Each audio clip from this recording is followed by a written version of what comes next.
কি কি এটা এত মিষ্টি? এটা কি সত্যি নাকি জাদু কোনো? তুমি সত্যিটাই অনুভব করেছো এটা একটা জাদুই ঘর? এই কাহিনীটা ছিল কোনো এক গভীর জঙ্গলে বসবাস করা এক ছোট্ট পাখির নিয়ে। সেই ছোট্ট পাড়া পাখির নাম ছিল টুনটুনি, আর ওর গালো হালকা হলদে হলদে কালার।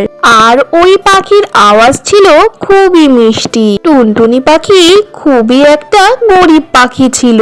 সেই পাখির কিনা জীবনের মূল কথাও পূরণ হয়েছিল না।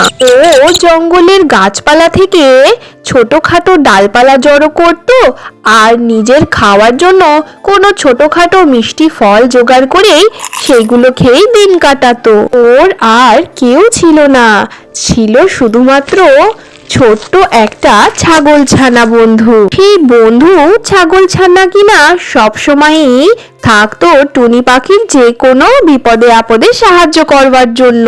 তারপর একদিন সকাল সকাল টুনটুনি পাখি নিজের খাবারের খোঁজের জন্য বেরিয়ে পড়ে। ও সারাদিন এদিক ওদিক উড়ে গাছের মধ্যে দিয়ে এসে একটা বাঁশ গাছের ঝাড়ের পাশে বসে আরাম করার জন্য। ওই দিনে তো সূর্যের তাপও খুব প্রখর ছিল, আর গরমও খুব বেশি পড়েছিল। টুনটুনি পাখি ডানা মেলে ঠান্ডা হাওয়া খেতে চাইছিল কি ঠিক তখনই ওর চোখের সামনে এক অদ্ভুত দৃশ্য আসে। টুনটুনি পাখি অবাক হয়েই ভাবতে থাকে যে, আরে এটা কি? এটা কি সত্যি নাকি আমি কোনো স্বপ্ন দেখছি? টুনটুনি পাখি দেখে যে দূরের জঙ্গলে এক বিশাল কলার ঘর তৈরি করা রয়েছে। ওই ঘরের দরজা, জানালা, ছাদ সবটাই পুরো কলা দিয়ে যেন মোড়ানো। ওই দৃশ্যটা টুনটুনি পাখির কাছে যেন কোনো এক স্বপ্নের মতো। টুনটুনি পাখি চোখে চমক নিয়ে ওই দিশায় উড়তে থাকে।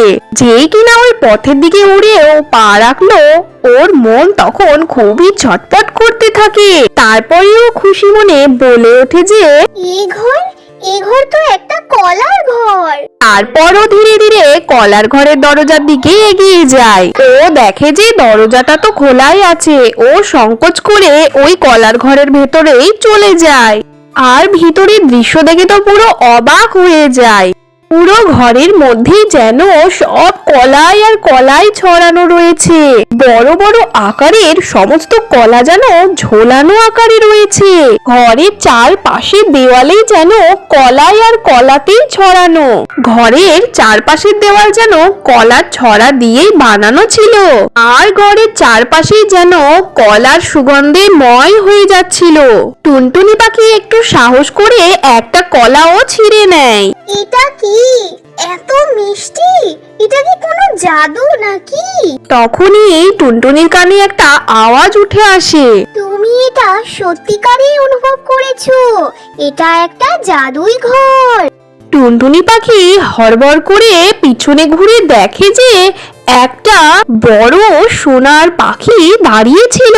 ওই পাখির চোখে এক অন্যরকম চমক ছিল, দেখে খুবই ওকে দয়ালু বলেও মনে হচ্ছিল।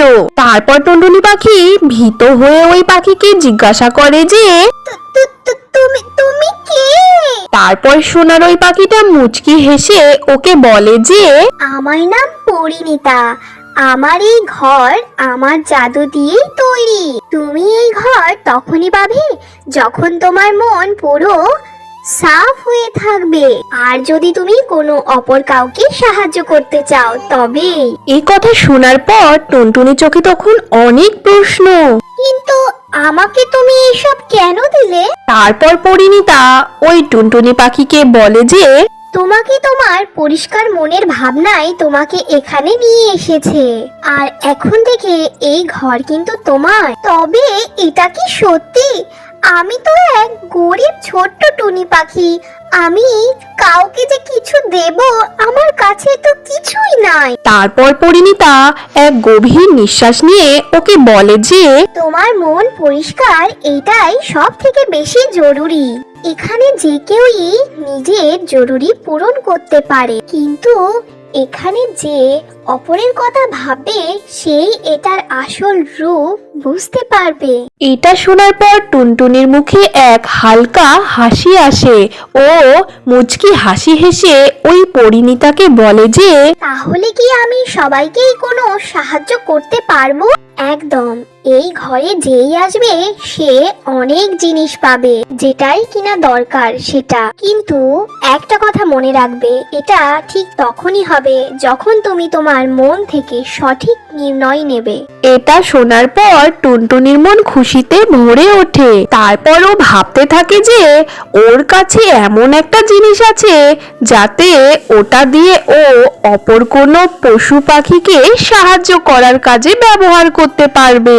কারণ ওর কাছে এই জাদুই কলার ঘর ছিল, আর ও জানতো এটার ও সঠিক ব্যবহার ঠিক কিভাবে করবে। টুনটুনি পাখি তারপর জঙ্গলের সমস্ত পশু আর পাখিকে ওর কাছে ডাকে।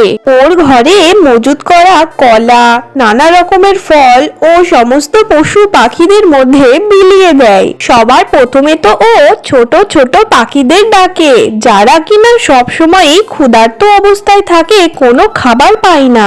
আসো বন্ধুরা, এখানে আসো, এখানে অনেক কলা আছে, তোমাদের আর কখনো ক্ষুধার্ত অবস্থায় থাকতে হবে না। প্রথমে তো সমস্ত পশু পাখিরাই একটু অবাক হয়ে গেছিল, কিন্তু যেই ওই কলাগুলো স্বাদ নিল খেয়ে, তখনই ওদের চোখ মুখ পুরো চমকে ভরে গেল। ছাগলছানা যে কিনা টুনটুনির সব থেকে প্রিয় বন্ধু ছিল, সেও তো খুবই খুশি হয়ে যায়। এটা দেখার পর ওই ছাগলছানা টুনটুনিকে বলে, টুনটুনি, তুমি কত ভালো কাজ করেছো, এটাকে দেখে তো পুরো একটা স্বপ্ন মনে হচ্ছে। এই কথা শোনার পর টুনটুনি পাখি মুচকি হেসে ওই ছাগলছানাকে বলে যে, সত্য যে এটাই আমি নিজেই বিশ্বাস করতে পারছি না, কিন্তু আমাদেরকে এটা বুঝতে হবে যে আমাদেরকে এই ঘরে সঠিকভাবে ব্যবহার করতে হবে, যাতে আমাদের কোনো অসুবিধাই না হয়। এখন আমি আরো অন্যান্য পশু পাখিদের সাহায্য করব। তারপর এই কলার ঘর সত্যিকারেই আমাদের ঘর হয়ে যাবে। পরিণীতা যে কিনা ওর পাশেই ছিল, এটা শোনার পর টুনটুনি পাখিকে ও বলে, তুমি এটা অনেক ভালো কাজ করেছো টুনটুনি, আর তুমি তো জানো কাউকে খুশি দেখতে সব থেকে বড় খুশি লাগে। এটাই আসল শক্তি যেটা তোমার কাছে আছে। এখন জঙ্গলে পুরো খুশি ছড়িয়েছিল।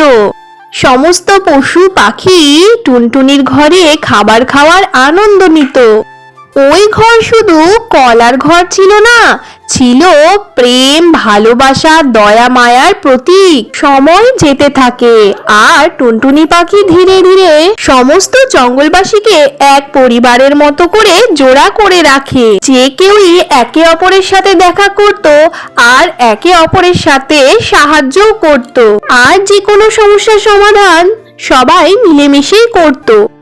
জাদুর ওই পরিণীতা পাখি টুনটুনি পাখিকে বলে, তুমি তোমার কাজ খুবই সুন্দর করে করেছো, আর এখন থেকে এই ঘর তোমার আর তোমার বন্ধুদের। এই জায়গা তোমাকে যখন তখন যে কোনো ভাবে উপকার করবে, কারণ তুমি অন্য জনাকে ভালো করে উপকার করেছো বলে। এরপর টুনটুনি পাখি করুণ দৃষ্টিতে ওই সিমরানকে বলে, আমি সেটাই করেছি যেটা কিনা আমার সঠিক বলে মনে হয়েছে, কিন্তু আমি ভাবিনি যে এটা এইভাবে বদলে যাবে। তোমাকে তো অনেক অনেক ধন্যবাদ। এরপর পরিণীতা টুনটুনি পাখিকে বলে, টুনটুনি, সত্য তো এটা হচ্ছে যে তুমি তোমার মনের কথা শুনেছো, আর যেটা তুমি করেছো সেটাই তো সব থেকে সঠিক, আর এটাই তো সঠিক জাদু। এরপর টুনটুনি আর ওর বন্ধুদের জীবন সারা জীবন ধরে খুবই সুখের হয়ে থাকে।